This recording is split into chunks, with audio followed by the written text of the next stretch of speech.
Assalamualaikum warahmatullahi wabarakatuh. Alhamdulillah. Nahmaduhu wa nasta'inuhu wa nastaghfiruh. Wa na'udzu billah min sururi anfusina wa sayyiati a'malina. May yahdihillah fala mudhillalah wa may yudlil fala hadiyalah. Asyhadu an la ilaha illallah wahdahu la syarikalah wa asyhadu anna Muhammadan abduhu wa rasuluh. Ya ayyuhalladzina amanu ittaqullaha haqqa tuqatih wa la tamutunna illa wa antum muslimun, amma ba'du. Para pemerhati roja kaum muslimin dan muslimat, azani Allah wa iyyakum jami'an. Alhamdulillah, segala puji hanyalah milik Allah, Rabb semesta alam. Salawat beriring salam tidak lupa kita limpahkan untuk Nabi kita Muhammad sallallahu alaihi wasallam, atas keluarga beliau, sahabat beliau, dan umat beliau sampai hari kemudian. Para pemerhati roja kaum muslimin dan muslimat, semoga Allah merahmati kita semua. Pagi ini kita akan melanjutkan pembahasan buku Mendidik Anak Tanpa Amarah. Kita sampai pada prinsip dan kaidah dalam memukul. Ada beberapa poin yang sudah kita bahas, ya, kita ulangi sedikit, ya, beberapa poin itu. Yang pertama adalah tidak dilakukan hukuman berupa pukulan terhadap anak yang belum berusia 10 tahun.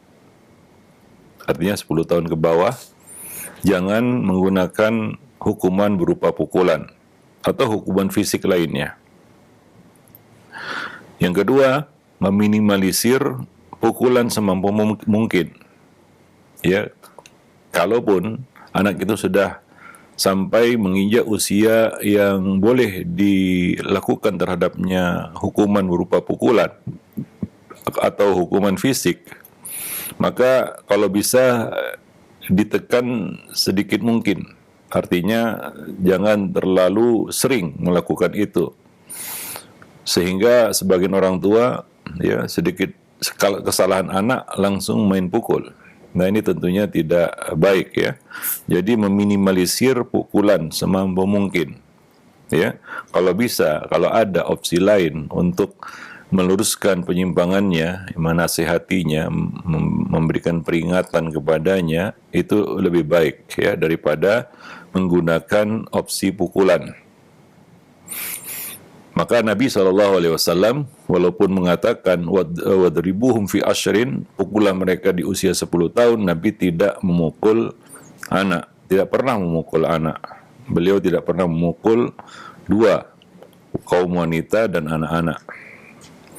Yang ketiga, pukulan itu hanya mengenai kulit luarnya saja, tidak boleh menembus daging, yaitu tidak boleh menyebabkan luka, memar, atau sejenisnya, yang mana pengaruh pukulan itu sampai ke dalam, ya, di bawah daging, ya. Jadi hanya mengenai kulit luarnya saja dan tidak meninggalkan bekas, ya. Itu kaidah pukulan yang dibenarkan di dalam syariat, ya, dengan tujuan untuk takzir dan tarbiyah.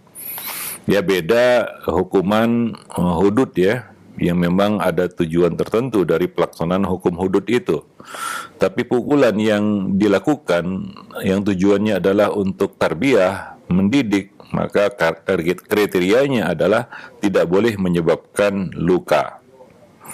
Yang keempat, jangan menggunakan alat. Dan kalaupun menggunakan alat yang tidak keras dan tajam, ya, jangan menggunakan alat yang keras atau alat yang tajam, karena itu pasti akan melukai, ya. Nah, dan jangan pula menggunakan benda-benda yang menghinakan, seperti memukulnya dengan sendal, sepatu, ya, sapu dan sejenisnya, ya. Karena benda-benda itu untuk membersihkan, satu untuk membersihkan kotoran, satu letaknya di bawah, ya. Nah, ya, mungkin menginjak kotoran sepatu itu dan benda-benda kotor lainnya, maka tidak layak, ya, menggunakannya sebagai alat untuk memukul, ya. Demikian pula, ya, yang kelima, ketika memukul tidak boleh mengangkat tangan tinggi-tinggi, walaupun tidak pakai alat, ya. Ya, pakai tangan kita memukulnya, namun cara memukulnya juga ya harus diperhatikan, yaitu tidak boleh ambil ancang-ancang, ya. Seolah-olah kita memang ingin betul-betul menghajarnya, gitu ya. Seperti kita tahu ya, kalau pukulan ya dilakukan dengan ancang-ancang, ya biasanya akan keras, ya. Jadi tidak boleh mengambil ancang-ancang untuk melakukan pukulan itu. Maka tidak boleh mengangkat tangan tinggi-tinggi sehingga tidak melukai dan tidak membuat efek yang negatif terhadap anak yang dipukul. Ya bisa saja ya anak itu sampai pingsan karena pukulan yang dilakukan dengan keras, ya, dan demikian. Maka Umar berkata kepada petugas Algojo yang sedang melakukan tugasnya, jangan angkat ketiakmu, ya, jangan angkat ketiakmu. Jadi itu hukum hudud, ya. Itu pun tidak boleh, ya, kita katakan kalau ya hukuman itu misalnya 80 kali cambuk, ya, 80 kali cambuk, ya, misalnya hukuman terhadap qadhif atau qadzaf, orang yang menuduh tanpa bukti, ya, menuduh orang lain berzina misalnya tanpa mendatangkan saksi dan bukti, maka dia terkena hukuman qadzaf, yaitu cambukan 80 kali. Nah, ini tentunya ya cambukan 80 kali ini ya harus dilakukan dengan cara yang benar pula. Ya bisa saja 80 kali, belum 40 kali sudah semaput itu orang. Kenapa? Karena pukulannya keras-keras. Ya, maka Umar berkata kepada petugas Algojo yang melakukan eksekusi hukuman hudud, jangan angkat ketiakmu. Ya, nah karena ya kalaulah dipukul sekuat naga, bisa saja orang itu gak sampai 80 cambukan, itu sudah semaput dia. Bisa membahayakan nyawanya juga. Ya, nah demikian. Jadi ada kriterianya, ya, bukan untuk melampiaskan amarah dan dendam, bukan, ya.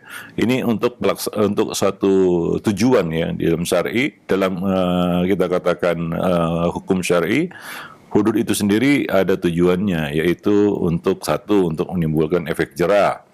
Yang kedua, itu adalah penegakan keadilan, ya. Yang ketiga, ya, tentunya ini adalah salah satu bentuk tarbiyah, ya, juga, ya, di samping kedua poin di atas tadi, ya, supaya ya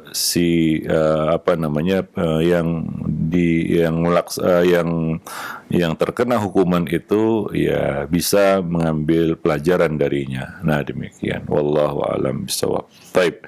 Kemudian yang keenam yang sudah kita bahas juga adalah menghentikan pukulan apabila anak itu sudah meminta pertolongan kepada Allah. Contohnya anak itu sudah minta ampun, ya sudah. Ya, jangan dilanjutkan lagi, ya. Karena mungkin dia sudah menyadari kesalahannya, dia mungkin sudah nggak tahan lagi dipukul, boleh jadi, ya. Atau ya dia ingin merubah dirinya, ya. Maka kalau seorang anak ataupun seorang yang dipukul karena hukuman lalu dia minta ampun, ya, dan mohon pertolongan kepada Allah, ya, maka hentikan, ya, sebagai penyucian terhadap nama Allah Subhanahu wa taala. Nah demikian. Nabi SAW mengatakan, man ista'adza billah fa'idhuh. Barang siapa meminta perlindungan kepadamu dengan nama Allah, maka lindungilah dia. Ya. Dia minta perlindungan kepada Allah, ya, melalui kita, maka lindungilah dia. Nah demikian. Ya, jangan terus kita pukul dia, ya. Nah, Nabi juga mengatakan, sa'ala billah fa'tuh. Barang siapa meminta dengan nama Allah, maka berikanlah dia.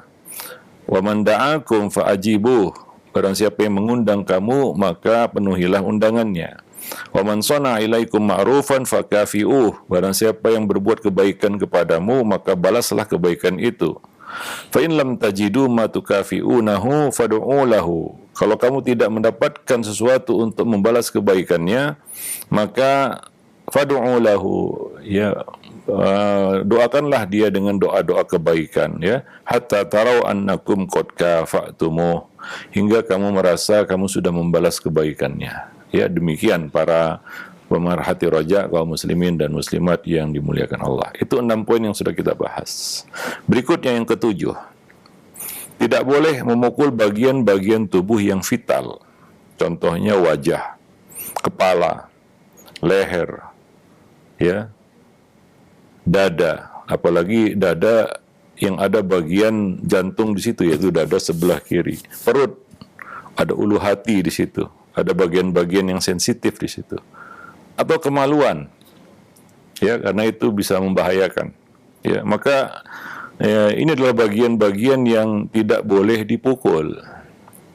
Hindari memukul bagian-bagian tubuh tersebut. Kita lihat sebagian orang tua atau guru, ya, menampar anak muridnya pada bagian wajah. Nah, ini tidak dibenarkan. Apapun, ya, kesalahan anak itu, bagaimanapun kita marah ataupun jengkel, karena terhadap musuh saja kita tidak boleh memukul wajah. Ya, karena Nabi melarang, la tadribul wajah. Fa inna Allah khalaqa Adam ala suratihi. Ya, janganlah kamu pukul wajah, karena Allah menciptakan Adam dengan bentuknya dimuliakan. Maka wajah itu satu yang mulia, maka jangan dirusak, nggak boleh kita pukul, hatta musuh, hingga musuh sekalipun.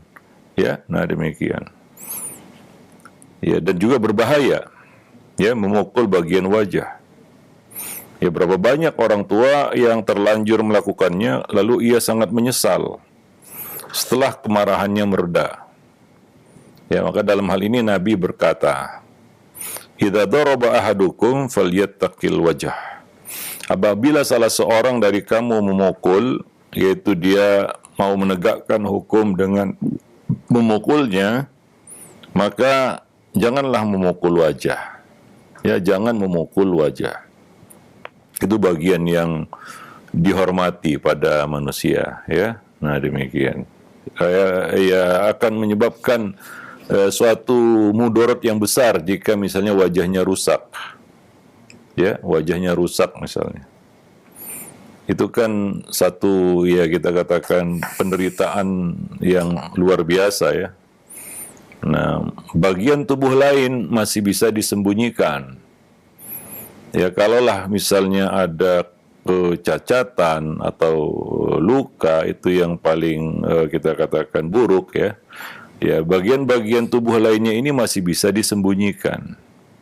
Tapi wajah, bagaimana seseorang bisa menyembunyikannya? Karena suatu yang berada di hadapan, maka disebut wajah, suatu yang ada di hadapan. Ya, maka hindari memukul wajah ini. Ya, di samping itu juga pada wajah itu terletak di bagian kepala. Ya, dan ada bagian kepala itu yang sangat mahal, yaitu otak. Ya, memukul bagian kepala termasuk wajah itu bisa menyebabkan kerusakan pada otak. Apalagi wajah di situ terletak, ya, kita katakan otak bagian depan. Otak bagian depan itu terletak di ubun-ubun.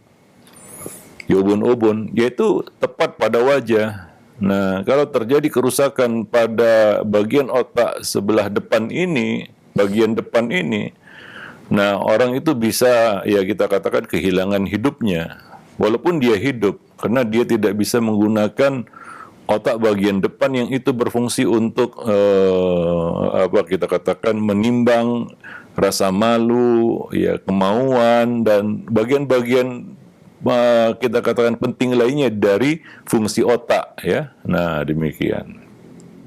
Bukan untuk nalar dan ingat otak bagian depan itu.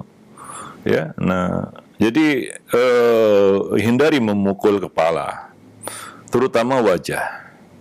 Demikian juga bagian-bagian tubuh lainnya yang bisa menyebabkan kerusakan yang serius ataupun bahkan kematian.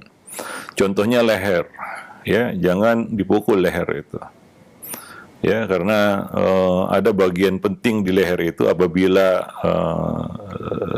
terluka ataupun ya kita akan rusak, maka ini akan dapat membahayakan nyawa, jiwa yang bersangkutan ataupun orang tersebut yang dipukul itu, ya. Nah, demikian. Demikian juga hal-hal yang sensitif lainnya seperti kemaluan. Nah, ini juga bahaya ya, memukul kemaluan. Karena bisa membahayakan masa depannya gitu ya. Bisa rusak alat reproduksinya, alat kelaminnya. Nah, ini bisa menyebabkan dia mandul misalnya, ya. Nah, demikian juga bagian-bagian tubuh yang kalau dipukul sangat menyakitkan. Misalnya ulu hati. Ya, ulu hati. Bagian jantung misalnya. Ya, dan bagian-bagian tubuh lainnya yang kalau dipukul itu ya, atau perut, atau ada bagian yang berbahaya juga, yaitu bagian belakang itu ya, tulang belakang itu adalah kita katakan jalur syaraf seluruh tubuh. Nah, kalau dipukul itu juga bisa berakibat fatal. Demikian juga tulang ekor, ini bisa menyebabkan kematian bahkan. Ya, jadi ya memukul itu ya perlu dilihat tempat memukulnya. Maka ya kalau dilakukan dengan emosi, ya kita kadang-kadang nggak bisa berpikir bagian tubuh mana yang kita pukul. Ya hajar saja, ternyata terpukul bagian yang vital atau bagian yang berbahaya. Nah, ini bisa menyebabkan kerusakan yang luar biasa terhadap anak tersebut, ya. Nah, taib. Jadi pukulan yang sangat membahayakan ini dapat menimbulkan cacat atau bahkan kematian, ya. Taib. Pernah didatangkan seseorang yang mabuk kepada Ali bin Abi Thalib, ya. Ada orang yang mungkin minum minuman keras, dia dibawa ke hadapan Ali bin Abi Thalib. Maka beliau berkata, pukullah ini orang. Karena hukum hududnya mabuk, ya dicambuk ya 40 kali. Ya, nah demikian. Itu di zaman Nabi 40 kali, di zaman Umar karena mulai banyak orang-orang yang menenggak minuman keras, itu ditambah Umar jadi 80 kali ya. Nah, dan kemudian Ali bin Abi Thalib berkata, dan berikan setiap anggota badan haknya. Ya.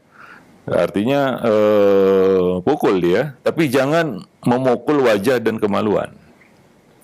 Ya, ini hukum hudud ya. Tidak boleh juga kita memukul wajahnya atau bagian-bagian tubuhnya yang penting seperti kemaluannya. Ya.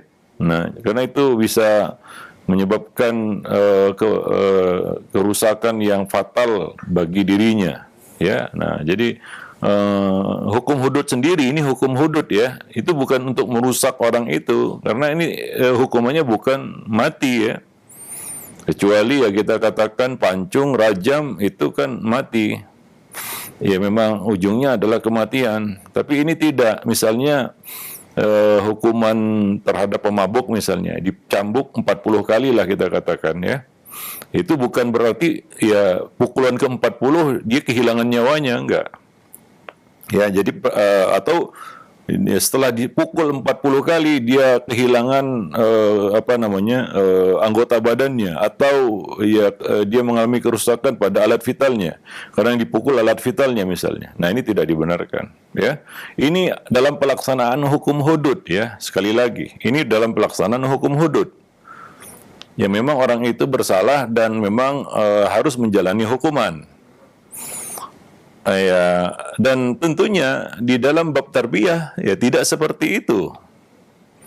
Hukuman di dalam bab tarbiyah, pendidikan itu untuk mendidik ya, untuk mendidik. Ya, sebenarnya dia tidak ada hukum hududnya. Cuma kita lakukan hukuman terhadapnya sebagai bentuk ta'zir, yaitu peringatan. Untuk menimbulkan efek jera misalnya, ya sebagai pendidikan dan peringatan baginya ya. Jadi bukan pelaksanaan hukum hudud ya. Maka kita perhatikan itu ya. Jadi yang ketujuh ini, hindari memukul bagian-bagian tubuh yang terlarang. Wallahu a'lam bishawab. Namun ya kalau kita melakukannya sambil marah, kadang-kadang coba lihat sebagian orang tua, dia pukul anaknya dalam kondisi marah, dia pun nggak sadar apa yang dipukul itu. Kadang-kadang ada benda yang di sekitarnya dia gunakan untuk memukul anak itu. Ya, ada sapu dia ambil sapu, ya, ada kayu dia ambil kayu. Yang bahaya lagi kalau ada benda-benda tajam lalu dia ayunkan juga, dia pukulkan juga ke anak itu. Nah, ini kan berbahaya. Biasanya itu terjadi karena emosi yang tidak terkendali tentunya. Wallahu a'lam bishawab. Yang kedelapan, anak ini penting, yaitu jangan memukul ketika marah. Kalau kita yang tahu ya, sebagai orang tua yang mungkin yang ingin melaksanakan hukuman takzir, ya, peringatan kepada pendidikan kepada anak itu, ya kita yang tahu diri kita. Kalau waktu itu kita marah, ya kita tahu kondisi hati ya, sedang menggelegak marah itu, jangan melakukan pukulan dulu. Ini berlaku kepada anak dan juga istri, yang mana ada izin untuk memukul ya terhadap keduanya ya di dalam Al-Qur'an maupun hadis. Seperti di dalam Al-Qur'an ya izin memukul istri ya setelah proses 1 2 enggak berjalan, maka proses yang ketiga yaitu wadribuhunna. Namun ya itu tidak boleh kita lakukan kalau kita sedang marah. Ya, tahan dulu hukuman itu. Ya, nah mereda marah kita baru lakukan. Ya, sehingga kita bisa berpikir jernih dan melakukannya memang tujuannya untuk mendidik, bukan untuk yang lainnya. Ya, nah sebab jika kita memukul anak dalam keadaan kita marah, maka yang pertama hukuman menjadi kurang terpuji. Ya, biasanya kalau kita marah kita mukul anak, nggak cukup dengan pukulan, kadang-kadang kita sertai dengan apa? Ya, kekerasan verbal juga, kata-kata yang buruk, ya, doa-doa yang buruk, yang menyertai pukulan itu. Ini kalau marah ya, kita akan mengeluarkan cacian, makian, sumpah serapah terhadap anak itu. Jadi hukuman itu menjadi kurang terpuji. Ya. Yang berikutnya adalah akan membuat anak lari dan melahirkan kebencian pada diri mereka. Ya, karena ketika kita marah, ya tentunya penampilan kita juga mengerikan kan begitu ya. Ya tahulah ya seorang itu kalau marah jadi mengerikan kan begitu ya. Wajahnya memerah, ya suaranya meninggi kan begitu ya, badannya menggeletar gitu karena mungkin menahan marah ya, hingga tampilan lahirnya menakutkan memang ya, seperti kita lihatlah orang-orang marah begitu ya, kita pun takut begitu ketika ada orang yang marah begitu ya. Nah demikian juga anak ya, ketika dia lihat ya gurunya, orang tuanya melakukan pukulan itu waktu marah, ini menjadi sangat menakutkan. Ya, wallahu a'lam bishawab. Dan itu akan membuat anak lari dari kita dan melahirkan kebencian pada diri mereka. Ya, mereka akan menjauh dan akan muncul kebencian. Akhirnya mereka musuhi orang tua mereka sendiri.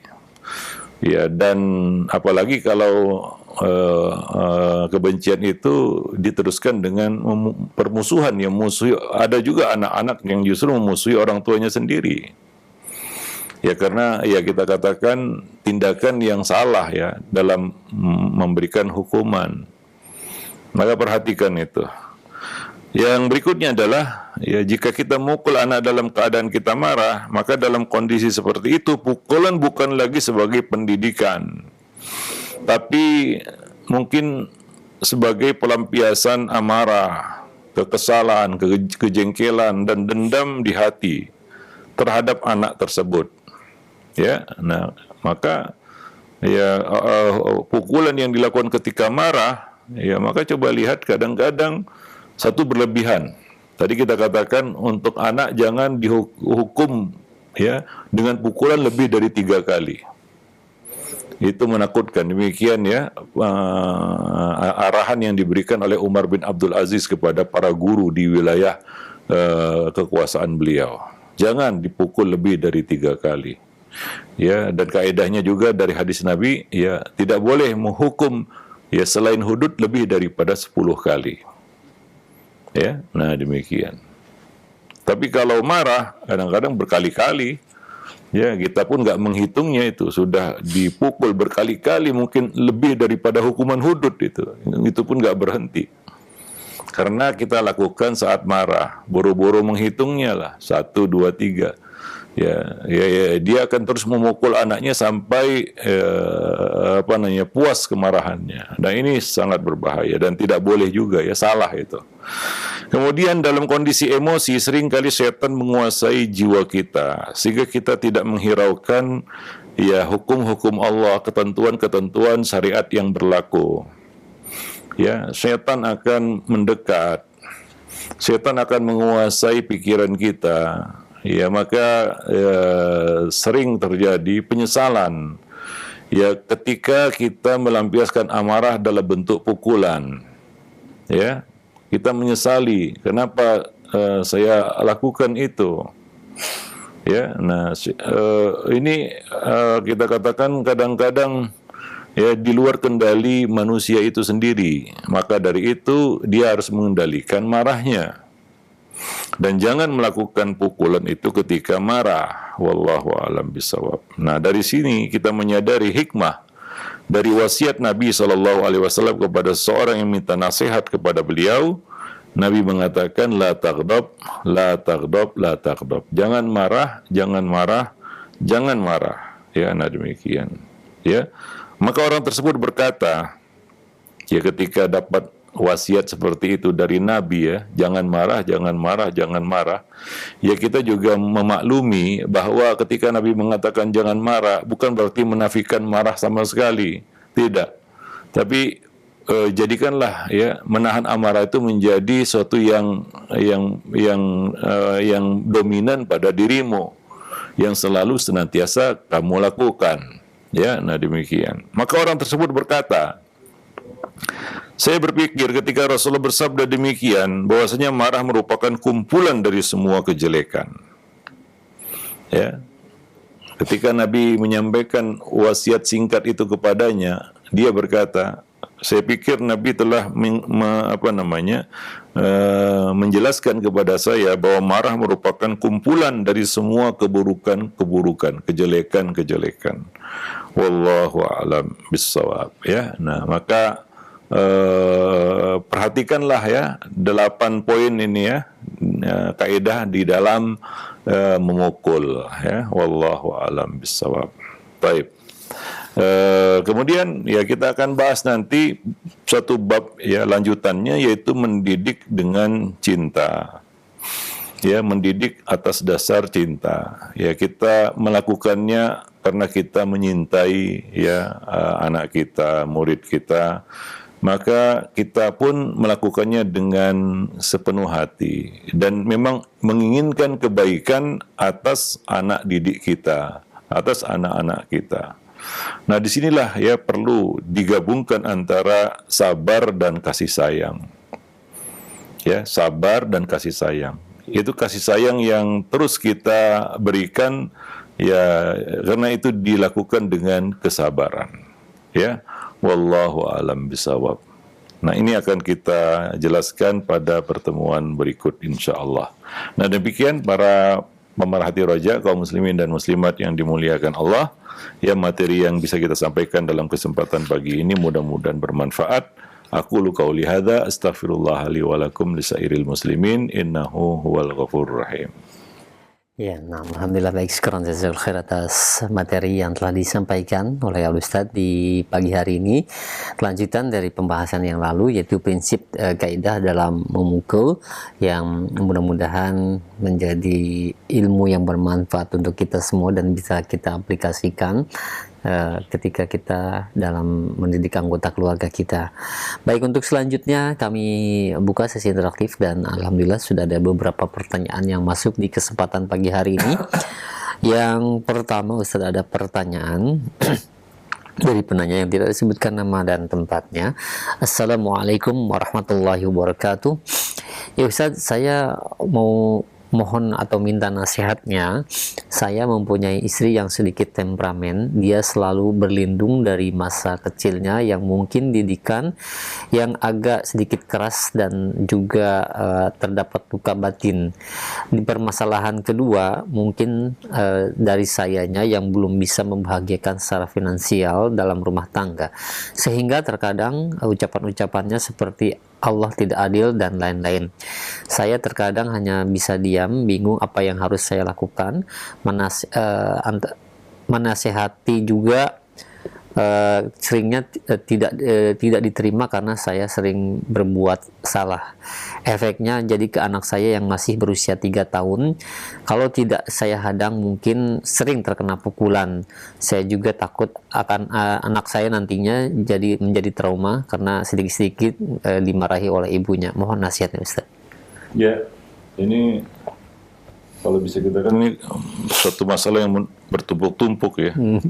Oleh penyakit udah komplikasi istilahnya. Artinya banyak hal-hal yang harus diperbaiki ya dari kondisi seperti itu yang disebutkan di dalam pertanyaan tadi ya. Nah, tentunya ini tugas yang berat ya, apalagi sebagai kepala keluarga menyelesaikan masalah keluarga itu memang nggak mudah ya. Banyak listnya. Selesai list yang pertama, muncul list yang kedua. Begitulah dia ya. Ini masalah yang harus kita hadapi ya berat karena ya pertama kita harus meluruskan ya membimbing istri ya, kemudian anak kan begitu ya. Lalu kita juga berhadapan dengan diri kita sendiri kan begitu, seperti yang disebutkan di dalam pertanyaan. Kita harus memperbaiki diri, memperbaiki istri, memperbaiki anak ya. Itu tugas-tugas yang berat semua. Dan perlu ketangguhan hati untuk bisa menghandle itu semua. Ya maka sekali lagi jangan remehkan ibadah. Karena ibadah itu salah satu fungsinya adalah untuk menguatkan hati, hubungan kita dengan Allah Subhanahu wa taala. Dan yang kedua, jangan lalai di dalam melakukan proses tazkiyatun nufus. Karena masalahnya ini ya semuanya ya memang berpusat kepada hati ya. Ya, ketidakpuasan menerima takdir itu kan masalah hati juga. Yang perlu dilembutkan, diluruskan, dibenahi, diisi dengan iman, ya, diisi dengan kita katakan kecintaan, ya, tawakal, ikhlas, itu kan semua sabar, itu semua amal hati. Dan amal hati itu kan berat ya, nggak ringan atau amal hati itu. Ya karena dia nggak bisa terlihat ya, bagaimana kerjanya, seperti tangan bisa kita pastikan dia bekerja, wah dia bisa mengangkat beban, wah berarti tangan sehat begitu ya. Nah kalau hati kadang-kadang tak terdeteksi dia, ketika dia gagal melakukan amal tugas-tugasnya ya, pekerjaan-pekerjaan hati itu. Nah demikian, maka kondisi seperti ini nggak bisa kita selesaikan dalam waktu yang singkat tentunya. Perlu waktu ya, kesabaran ya, dan keistiqomahan untuk melakukan prosesnya. Ya, nah demikian. Kita ada nulis buku yang judulnya menjaga rahasia kehidupan hati ya. Di situ ya masalah hati itu penting. Apalagi ya di tengah-tengah keluarga kita, bagaimana menghidupkan hati kita, hati istri kita, anak kita, kan begitu ya, sehingga ya ketika hati itu siap untuk menerima syariat yang berat, maka perkara-perkara berat pun akan menjadi ringan. Ya, tapi kalau hati yang berantakan, ya perkara syariat yang paling mudah saja tidak akan mampu kita terima, apalagi yang berat-berat, misalnya iman kepada takdir. Itu kan bukan perkara ringan itu ya, beriman kepada takdir itu.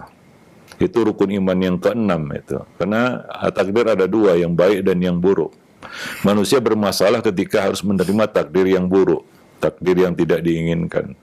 Di situ perlu ya kelurusan, kebersihan hati untuk bisa ya menerimanya ya. Nah demikian. Ya maka mulailah dari situ mungkin ya. Memperbaiki kondisi yang mungkin rumit ini ya, complicated juga ya, rumit ya. Banyak hal yang perlu dibereskan di situ ya. Maka mungkin mulai dari diri kita terus memperbaiki hati kita supaya bisa terus sabar kan begitu ya, istiqomah ya. Kemudian juga ya meluruskan keluarga kita, ku anfusakum wa ahlikum naro ya. Dan yang penting di sini adalah konsistensi. Ya, bukan semangat sesaat ya, kemudian ketika kita mentok kita tinggalkan. Enggak.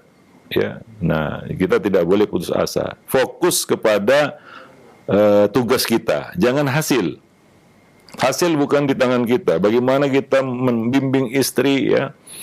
Ya, kita nggak tahu hasilnya gimana, tapi lakukan tugas kita. Ya, sebagai suami, lakukan tugas kita sebagai ayah. Hasil akhir kita nggak tahu ya, bagaimana akhirnya kita nggak tahu itu. Ya, tapi Allah akan menilai sejauh mana kesungguhan kita melakukan semua proses itu. Wallahu a'lam bishawab. Ya, nah mudah-mudahan Allah Subhanahu Wa Taala memberikan yang terbaik ya sesuai dengan kesungguhan yang sudah kita tunjukkan. Ya, wallahu a'lam bishawab. Baik. Nah. Alhamdulillah, terima kasih banyak atas jawabannya, jazakallahu khair, dan semoga Allah mudahkan ya untuk urusan antum yang bertanya tadi. Dan selanjutnya yang kedua ada pertanyaan Ustadz dari Ummu Safinah yang berada di Pamekasan. Ya Ustadz, jika anak hampir 10 tahun namun masih sulit disuruh sholat, bagaimana Ustadz solusinya? Karena jika orang tuanya marah baru dia segera melaksanakannya Ustadz.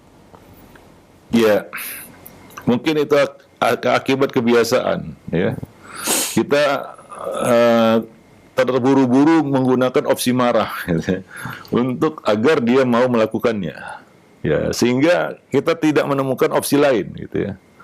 Nah, yang pertama dulu saya ingin garis atasi di sini adalah ya mungkin kita telat menyuruhnya. Nabi mengatakan jangan lebih dari 7 tahun. Ya, perintahkan anakmu sholat di usia 7 tahun, kan begitu ya, pada usia 7 tahun. Ya, lebih cepat lebih baik sebenarnya. Ya, 7 tahun jangan telat. 9 tahun baru disuruh sholat, kan begitu ya. Nah, sementara 10 tahun dia sudah mendekati baligh ya, udah prabaligh. Nah, ini bisa dikatakan telat gitu ya. Agak sulit dia. Nah, perlu latihan yang lama ya untuk anak itu terbiasa suka senang dengan sholat. Ya, dimulai usia 7 tahun, mungkin 3 tahun, ya 2-3 tahun itu adalah waktu yang panjang ya, ya untuk ya kita membiasakan dia salat. Wallahu a'lam bishawab ya. Nah demikian. Tapi ketika ya masalah ini ya kita langsung ambil opsi terakhir yaitu marah dan marah, ya akhirnya ya seperti itu. Kalau nggak marah dia nggak kerjakan begitu ya. Wallahu a'lam bishawab. Nah, sehingga itu menjadi suatu yang dia bisa baca dari kita. Dia tunggu orang tuanya marah. Ya, ya kalau orang tuanya nggak marah, ya dia diam aja kan begitu ya. Ini ketika kita ya terburu-buru menggunakan opsi marah, gitu ya. Sedikit-sedikit marah, sedikit-sedikit marah. Maka anak pun dia bisa baca kebiasaan kita. Nah, dia nunggulah orang tuanya marah. Sebagian anak seperti itu. Ya menunggu orang tuanya marah, ya ketika marah baru itu. Sebenarnya ya, kalau anak itu diomongi baik-baik kan gitu ya, diberi motivasi, ya diberi semangat atau dengan cara yang kita katakan pendekatan yang positif seperti yang sudah kita jelaskan sebelumnya, mungkin dia mau juga sholat kan gitu ya. Nah, cuma karena tadi sebagian orang tua langsung ke opsi marah itu ya. Nah, sedikit-sedikit marah dan anak membaca itu. Maka dia semacam sensor gitu ya. Marah itu jadi sensor bagi anak gitu. Jadi dia lihat respon orang tuanya dulu. Kalau belum marah, dia nggak bergeming, dia nggak bergerak, dia nggak melakukan apa yang kita perintahkan. Wallahu a'lam bishawab. Nah demikian. Baik. Ya tentunya ya ini kalau dia belum berusia 10 tahun, kewajiban kita adalah terus menyuruhnya. Ya. Memberikan motivasi baginya kepadanya untuk mau mengerjakan ibadah salat. Wallahu a'lam. Mungkin kita perlu pendekatan yang lain kepada anak ini. Ya, pancing dia dengan sesuatu yang lain gitu, supaya dia, wah, kayaknya enak, saya untung ini sholat, enak saya sholat begitu ya. Nah demikian, suatu yang membuat dia suka dan senang ya dengan ibadat tersebut ya. Wallahu alam bisawab. Buat mudah urusan itu, urusan sholat itu kepada anak-anak ya, sehingga ya suatu yang tergambar mudah itu akan ya gampang juga kita untuk melakukannya. Tapi kalau sudah digambarkan berat ya, itu akan sulit baginya untuk melakukannya. Wallahu a'lam bishawab. Nah. Baik. Ya. Ya, alhamdulillah, baik. Terima kasih banyak Ustaz atas jawaban dan nasihatnya. Semoga bermanfaat untuk yang bertanya dan kita semua. Ini ada 3 pertanyaan sebenarnya mengenai nasihat ketika supaya jangan cepat marah ketika mendidik anak. Sebenarnya kita sedang membahas terus-menerus Ustaz ya mengenai hal ini. Jadi mungkin yang ingin ini secara global pertanyaannya juga nasihat agar tidak cepat marah katanya. Padahal kita sedang membahas buku mendidik tanpa amarah. Yang mungkin Anda bisa menyimak dari awal pembahasan kita di channel YouTube, ada channelnya untuk dari awal pembahasan mendidik anak tanpa amarah ini. Insya Allah itu bertahap dan sangat bagus untuk kita simak bersama. Baik, selanjutnya kami ajukan pertanyaan dari Ummu Sam yang berada di Bekasi, Ustadz. Ya Ustadz, bagaimana cara membangun komunikasi yang baik kepada anak laki-laki yang usia 18 tahun, Ustadz, yang cenderung mempunyai sifat sangat defensif?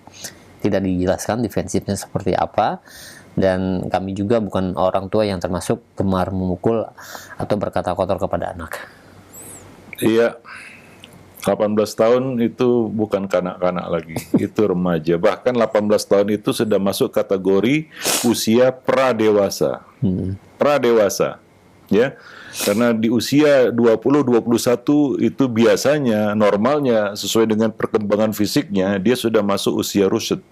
Sudah dianggap orang dewasa, ya. Yang bukan remaja lagi, dan apalagi kanak-kanak. Nah, ada buku yang kita tulis sebenarnya untuk itu ya, yaitu Ada Apa Dengan Remaja, ya, membangun interaksi positif dengan anak remaja, khususnya anak remaja ya. Remaja itu boleh kita kategorikan usia 10-20 tahun ya. 10 tahun itu masa yang panjang juga ya, bagi orang tua ini masa-masa kritis, transisi antara masa kanak-kanak ke dewasa. Nah demikian, dan orang tua juga harus mendudukkan ya dirinya di fase ini ya 10-20 ini betul-betul sebagai orang tua. Ya. Betul-betul sebagai orang tua. Disinilah sosok orang tua itu harus dimunculkan pada ayah dan ibu. Ya, sering kita sampaikan masalah apakah benar itu kita boleh menjadi teman bagi anak-anak kita. Iya, kalau dia masih kanak-kanak, masih bocah, jadilah temannya. Ya, dan tidak bagi anak yang sudah masuk usia remaja. Ya, 10-20, itu jangan lagi memposisikan diri kita sebagai temannya, ya. Nggak tepat ya, nggak tepat itu. Nggak benar ya. Ya, keliru itu. Ya, kita harus mendudukkan diri kita sebagai betul-betul orang tua.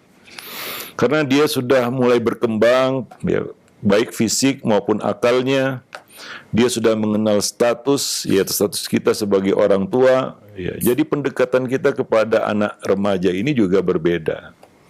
Wallahu a'lam bishawab. Ya, kita harus berbicara sebagai orang tua. Dan kita harus melatih nalarnya juga. Banyak yang perlu kita latih pada anak remaja, di antaranya ya kemampuan dia menalar, kemampuan komunikasi, ya, kemudian rasa tanggung jawab, ya, kemudian interaksinya dengan orang-orang yang ada di hadapannya. Ini semua perlu dilatih, nggak bisa muncul begitu saja. Itu tugas dan PR orang tua yang punya anak remaja. Ya. Poin-poin tadi ya, secara terperinci, detail kita sebutkan di buku tersebut. Ya. Maka 18 itu di ujung usia remaja. Ya, kalaulah proses-proses itu terlambat kita lakukan, maka ada orang tua yang mengeluh, anak saya kok kurang dewasa Ustadz, nggak ngerti tanggung jawab. Sebenarnya tanggung jawab itu sudah harus dilatih di usia 10 tahun. Begitu lepas landas, artinya keluar dari masa kanak-kanak, masuk usia remaja, pra-remaja, ya, pra-baligh, 10 tahun, itu sudah mulai kita kenalkan dia yang namanya tanggung jawab, ya. Kita latih dia komunikasi, kita latih nalar dia, ya. Bagaimana dia, kemampuan dia untuk memahami sesuatu, kan begitu ya. Kita latih bagaimana dia bisa menyelesaikan masalahnya sendiri, ya. Nah, demikian. Sehingga ketika masuk usia pradewasa ini, ya, dia sudah memang siap. Makanya Nabi kepada anak-anak remaja, contohnya Usama bin Zaid, ya, di usia pradewasa, ya, menjelang dewasa, itu remaja sebenarnya, akhir remaja 18 tahun, 17 itu puncak usia remaja, 17 ke atas, 17 tahun ke atas, ya. Itu Nabi tidak lagi memandang Usama bin Zaid seperti kanak-kanak, enggak. Nabi betul-betul sebagai orang tua dan mengamanahkan satu tugas yang luar biasa, ya, yaitu menjadi panglima perang. Bayangkan itu. Di usia 18 tahun. Ya. Di usia 18 tahun. Ya. Yang mana di situ di dalam pasukan itu ada sahabat-sahabat yang jauh lebih senior, yang mungkin Usama bin Zaid itu cocoknya jadi cucunya gitu. Ya, begitu Nabi memperlakukan remaja dan memberikan suatu tanggung jawab, mempercayakan gitu ya. Ya, di samping ya kita terus ya mendampinginya, mengawasinya, melatihnya, ya. Nah, demikian. Jangan terus-menerus mengkerdilkannya.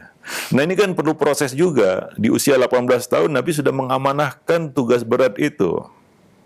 Ya, tentunya ini tidak langsung ke situ, ya. Di usia-usia awal remajanya itu terus dibimbing dia.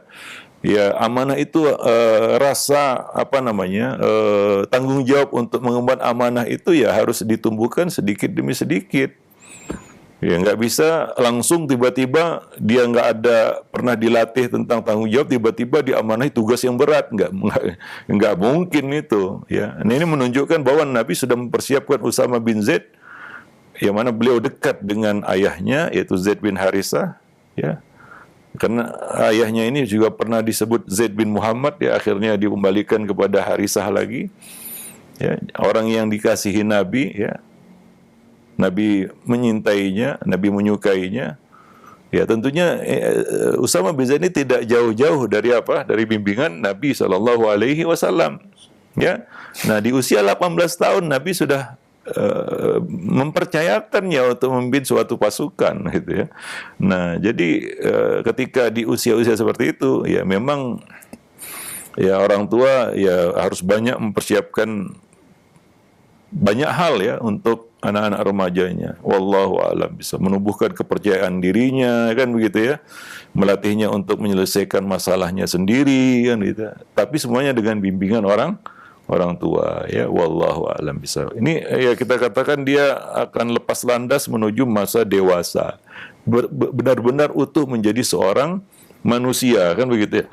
Manusia dewasa, ya. Dia bisa hidup walaupun tanpa didampingi oleh orang tuanya, ya, maka dia sudah siap untuk misalnya membangun keluarga, misalnya, ya, sudah layak untuk menjadi pemimpin keluarga, sudah nampak kematangannya, kan begitu, ya, dalam berpikir, ya, dan kemampuannya di dalam membina hubungan dengan manusia, kan begitu, ya. Dan dia juga sudah cakap untuk mengelola harta.